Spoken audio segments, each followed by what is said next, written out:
নমস্কার, আপনাদের সঙ্গে রয়েছে মেরি। আপনারা দেখছেন ভয়েস 365 বাংলা। নিয়ে এসেছে কিছু গুরুত্বপূর্ণ খবর।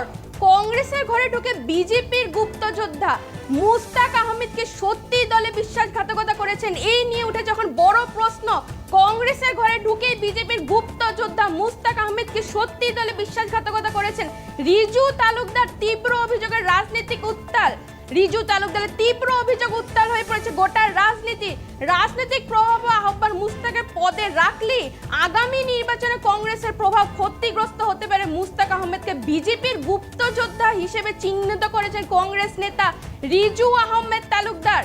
প্রমাণ ও ঘটনার বর্ণনা কয়েকটি স্থানে বিজেপি প্রচারের হাতে নাতে ধরা পড়েছেন মুস্তাক, এই বলে অভিযোগ উঠেছে। প্রমাণ ও ঘটনার বর্ণনায় কয়েকটি স্থানে বিজেপি প্রচারণ করতে গিয়ে হাতে নাতে ধরা পড়েছেন মুস্তাক, এই নিয়ে উঠেছে এখন বড় প্রশ্ন। কংগ্রেস নেতৃত্ব রিজু তালুকদার তীব্র অভিযোগ করেছে রিজু তালুকদার তীব্র অভিযোগের রাজনীতি উত্তাল। কংগ্রেসের ঘরে ঢুকেই বিজেপির গুপ্তযোদ্ধা মুস্তাক আহমেদকে সত্যি বিশ্বাসঘাতকতা করেছে, এই নিয়ে উঠে যখন বড় প্রশ্ন। এই বিষয়ে আপনাদের আরো বিস্তৃতভাবে জানানোর চেষ্টা করছি। রাজনৈতিক প্রভাব ও আহ্বানে মুস্তাকের পদে রাখলে আগামী নির্বাচনে কংগ্রেসের প্রভাব ক্ষতিগ্রস্ত হতে পারে। করিমগঞ্জ থেকে আসা এই সংবাদে উঠে এসেছে চাঞ্চল্যকর অভিযোগ। কংগ্রেস থেকে নির্বাচিত হলো মুস্তাক বিজেপির পক্ষে গোপন প্রচারণা চালিয়েছে বলেই দলের স্বার্থকে ক্ষতিগ্রস্ত হয়েছে। প্রধান অভিযোগ, মুস্তাক আহমেদকে বিজেপির গুপ্তচর হিসেবে চিহ্নিত করেছেন কংগ্রেস নেতা রিজু আহমেদ তালুকদার। আপনাদের আবার জানাচ্ছি, মুস্তাক আহমেদকে বিজেপির গুপ্তচর হিসাবে চিহ্নিত করেছেন কংগ্রেস নেতা রিজু আহমেদ তালুকদার। কংগ্রেস থেকে নির্বাচিত হলেও মুস্তাক বিভিন্ন সময় বিজেপির হয়ে কাজ করেছেন, বিশেষ করে গত লোকসভা নির্বাচনে। প্রমাণ ও ঘটনার বর্ণনা কয়েকটি স্থানে বিজেপির প্রচারণ হাতে নাতে ধরা পড়েছেন মুস্তাক। ঘটনার পরেই মুস্তাক পালিয়ে যান, যার অভিযোগে গভীরম্বা আরও বাড়িয়ে দিয়েছে। ঘটনার পরেই মুস্তাক পালিয়ে যান এবং তারপরেই অভিযোগের গভীরম্বা আরও বাড়িয়ে তুলেছে। উচ্চ আদালতের আদেশে এবং এলাকাবাসীর সহযোগিতা মুস্তাককে হাসপাতাল কমিটির থেকেও সরানো হয়েছে।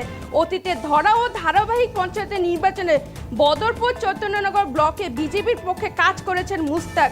এই সমস্ত কর্মকাণ্ডের ভিত্তিতে রিজু তালুকদার প্রশ্ন তুলেছেন, কিভাবে মুস্তাক জেলা কংগ্রেস নির্বাচন কমিটিতে রাখা হলো। রাজনৈতিক প্রভাব ও আহ্বান মুস্তাককে পদে রাখলে আগামী নির্বাচনে কংগ্রেসের প্রভাব ক্ষতিগ্রস্ত হতে পারে বলেই মন্তব্য করেছেন রিজু তালুকদার। আরও প্রস্তাবন উত্থান করেছে, যেভাবে গৌরব গগৈ সমগ্র রাজ্যে বিজেপির বিরুদ্ধে আত্মসায়ীনভাবে সংগ্রাম করেছে, সেখানে মুস্তাকের মতো বিজেপি দালাল ও বিশ্বাসঘাতকতা কি করে জেলা কংগ্রেসের স্থান পায়। রিজু তালুকদারের প্রশ্ন উত্থাপন করেছে, যেখানে গৌরব গগৈ সমগ্র রাজ্যে বিজেপির বিরুদ্ধে আকস্মিকভাবে সংগ্রাম করছে, সেখানে মুস্তাকের মতো বিজেপির দালাল ও বিশ্বাসঘাতকতা কি করে জেলা কংগ্রেসের স্থান পায়। রিজু তালুকদার বলেছেন, নিশ্চয়ই পেছনে বড় কোনো খেলা চলছে। তিনি বিষয়টি তদন্তক্রমে ব্যবস্থা নেওয়ার আজ জমি প্রদেশ কংগ্রেস নেতৃত্বে কাজে আবেদন জানায়। কংগ্রেসের ঘরে ঢুকেই বিজেপির যুদ্ধ মুস্তাক আহমেদ কিভাবে সত্যি কি দলে বিশ্বাসঘাতকতা করেছে। রিজু তালুকদার তীব্র অভিযোগের রাজনৈতিক উত্তাল। রাজনৈতিক প্রভাব ও আহ্বান মুস্তাকের পদে রাখলে আগামী নির্বাচনে কংগ্রেসের প্রভাব ক্ষতিগ্রস্ত হতে পারে। মুস্তাক আহমেদকে বিজেপির গুপ্তচর হিসাবে চিহ্নিত করেছে কংগ্রেস নেতা রিজু আহমেদ তালুকদার। এই মুহূর্তে আপনাদের মন্তব্যটি শোনানোর চেষ্টা করছি। প্রথমে ভয়েস 365 এবং প্রতিবিম্ব লাইভকে আমি ধন্যবাদ জানাচ্ছি। বিশেষত কালীগঞ্জ মিনি হসপিটালকে নিয়ে কয়েক মাস ধরে যে জলগুলা হচ্ছিল, গত পরশু সেই কল্পনার অবসান ঘটিয়ে কালীগঞ্জ জেলা পরিষদ সদস্যা খাদিজা বেগম এখানে চেয়ারপারসনের দায়িত্ব পেয়েছেন।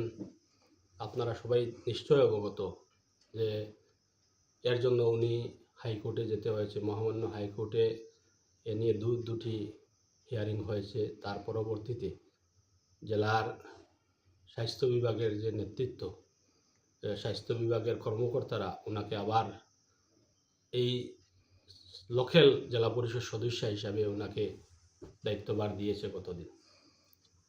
তো আপনারা এ নিয়ে অনেক সংশয় তৈরি হয়েছে যে এখানে আগে কে ছিল। আপনারা সবাই নিশ্চয় জানেন, আগের একটি অর্ডারে কালীগঞ্জ হসপিটালটা হয়েছে দক্ষিণ করিমগঞ্জের কালীগঞ্জ জেলা পরিষদের অন্তর্গত একটি গ্রামের মধ্যে, যেটার নাম হলো রতনপুর পাট্টু মৌজায় অবস্থিত।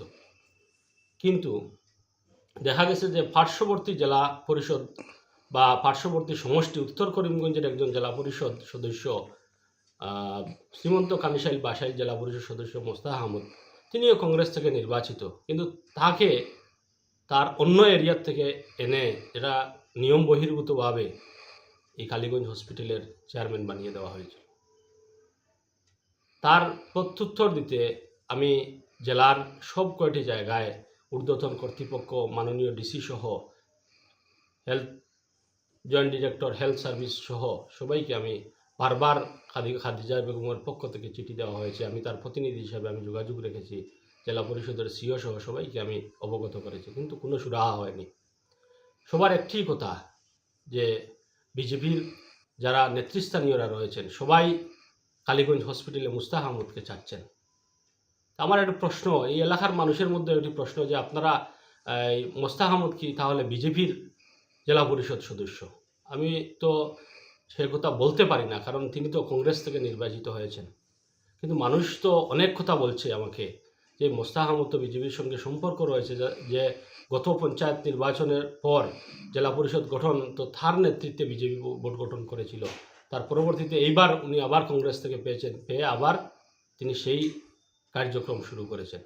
তার প্রথম প্রমাণস্বরূপ তিনি অবৈধভাবে উত্তর করিমগঞ্জ থেকে দক্ষিণ করিমগঞ্জের একটি হসপিটালের চেয়ারম্যান হয়ে গেলেন। সেটা অবশ্য আইনি লড়াইয়ের মাধ্যমে শেষ পর্যন্ত জয় হয়েছে, কিন্তু আমার লড়াইটা কার সঙ্গে করতে হয়েছিল? আমরা প্রতিশ্রুতি দিয়ে আসছিলাম মানুষকে যে আমাদের লড়াইটা হবে বিজেপির সঙ্গে, কিন্তু প্রথমে জেলা পরিষদ নির্বাচিত হওয়ার পরই লড়াই করতে হলো কংগ্রেসের একজন জেলা পরিষদ সদস্য, যার হাতে বিজেপির ক্ষমতা রয়েছে।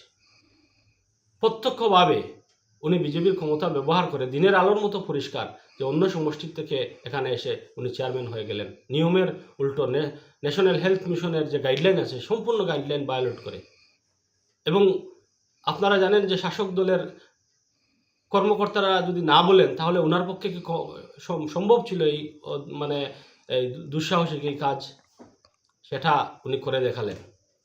আজকে মানুষ সব দিকে খুশি যে কালীগঞ্জ হসপিটাল খাদিজা বেগমের পক্ষে এসেছে এবং খাদিজা বেগম এখানের চেয়ারম্যান মনোনীত হয়েছেন। আমরা মানুষের কাছে আশা রাখছি যে কালীগঞ্জ হাসপাতালের যে সার্বিক দুরবস্থা যেটা রয়েছে সেটা উত্তরণ অবশ্যই ঘটবে। মানুষকে নিয়ে সেটা আলোচনা করে সমাধান সূত্র বের করব এবং এখানের পরিকাঠামোগত উন্নয়নের জন্য আমরা চেষ্টা চালিয়ে যাব। আপনি বলছেন মোস্তাক আহমেদ বিজেপি ঘনিষ্ঠ, তাহলে বিজেপি ঘনিষ্ঠ জেলা কংগ্রেস জেনে বুঝেও নির্বাচন কমিটির ইস্তাহারে ওনাকে রাখার রহস্যটা কি থাকতে পারে? সেটা আমি বলছি না, আমি শুধু একা আমার মনে আসে এটা নয়, পুরো করিমগঞ্জ জেলার মানুষ সেই প্রশ্ন আমাদেরকে করে থাকে যে আসলে মোস্তাক আহমদ যে এই যে সম্পর্ক, যেটা আপনারা জানেন যে বদরপুর চৈতন্যনগর আঞ্চলিক ব্লক গঠনের পর যখন কংগ্রেসের মেজরিটি থাকার পরও সেটা বিজেপির হাতে চলে গেল, তখন আপনারাই নিউজ করেছেন, আপনাদের মাধ্যমে এই স্থানীয় এপি সদস্যরা নিউজ করেছে যে মোস্তাক আহমদের প্রত্যক্ষ মদতে এই আঞ্চলিক ব্লকটা বিজেপির হাতে গিয়েছে। তারপরও নিউজ ফলাও করে ছাপা হয়েছে, মানুষ সবাই জানে। আজকের দিনে উনি আপনি যে বলছেন সেটাও আশ্চর্যের কথা, মানুষ এ নিয়ে সন্দিহান হয়ে গেছে। আজকে সম্পূর্ণ গৌরব গগৈর নেতৃত্বে মানুষ মুখিয়ে রয়েছে যে কংগ্রেসকে ভোট দেওয়ার জন্য, কারণ গৌরব গগৈর মতো একটা সৎসাহসী লিডার পুরো ভারতবর্ষে নেই বললে চলে। আজকে এই গৌরব গগৈর হাতকে শক্ত করার জন্য মানুষ মুখিয়ে রয়েছে, কিন্তু ডিস্ট্রিক্টে এ ধরনের যারা প্রকাশ্যে বিজেপি করছে কংগ্রেসের হয়ে, তাদেরকে এই কোর কমিটিতে স্থান দেওয়ার জন্য মানুষ দুঃখ পেয়েছে। অবশ্যই সেটা আশ্চর্যের ব্যাপার, আমার কাছেও আশ্চর্য লেগেছে যে সেই কথাগুলো জেলা সভাপতি, মাননীয় সভাপতি আমার তাপস পুরকাইস্ত উনিও জানেন, তারপর কেন উনাকে এই কোর কমিটিতে যে প্রার্থী চয়ন কমিটি যেটা গুরুত্বপূর্ণ, সেটা একটা হাস্যকর পরিস্থিতি তৈরি হয়েছে, এটা হাস্যকর হয়ে গিয়েছে যে এই প্যানেল যেটা গিয়েছে।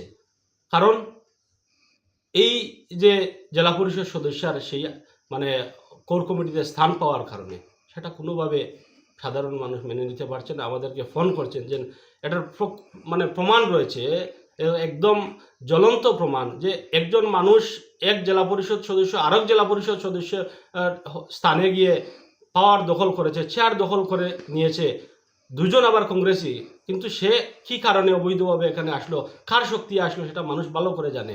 আর এই মানুষকে আবার জেলা কংগ্রেসের কোর কমিটিতে মানে নির্বাচন প্রার্থী চয়নের কোর কমিটিতে স্থান দেওয়ায় মানুষ ব্যথিত হয়েছে, মানুষ দুঃখিত হয়েছে, আমাদেরকে প্রশ্ন করেছে, আমরা মানে হতাশ হয়েছি তাদের মানুষদের উত্তর দিতে।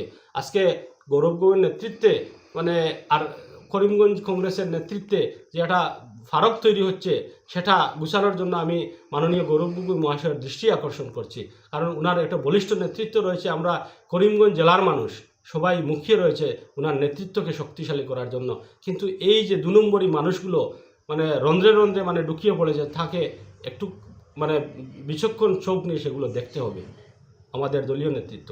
ছাড়া আপনারা দেখছেন গত লোকসভা নির্বাচনে হাফিজ আমাদের সম্মানিত ব্যক্তিত্ব করিমগঞ্জের বরাকের সুসন্তান হাফিজ রশিদ আহমদ চৌধুরী এখানে থেকে কংগ্রেস মনোনয়ন দিয়ে তিনি লোকসভা নির্বাচনে প্রতিদ্বন্দ্বিতা করেছিলেন। সেই সময় ওনার লগে থেকে এই যে বিতর্কিত জেলা পরিষদ সদস্য উনি প্রকাশ্যে মানুষ হাতে নাতে ধরেছে অনেক জায়গায়, উনি বিজেপির হয়ে কাজ করেছেন। আজকে উনি আবার প্রার্থী চয়নের লিস্টে কিভাবে আসলেন?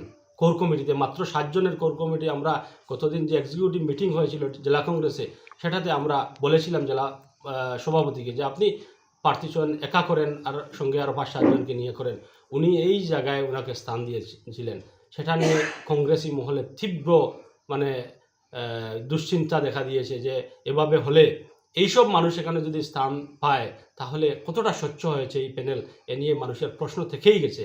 আমরাও প্রশ্নের উত্তর দিতে পারছি না মানুষকে, তার জন্য আমরা দুঃখ প্রকাশ করছি এবং মাননীয় গৌরব গগৈ মহোদয়কে আমরা মানে এই আহ্বান জানাচ্ছি, উনি আবার বিষয়টির উপর আবার তদন্ত করে দেখার জন্য আমি দাবি রাখছি।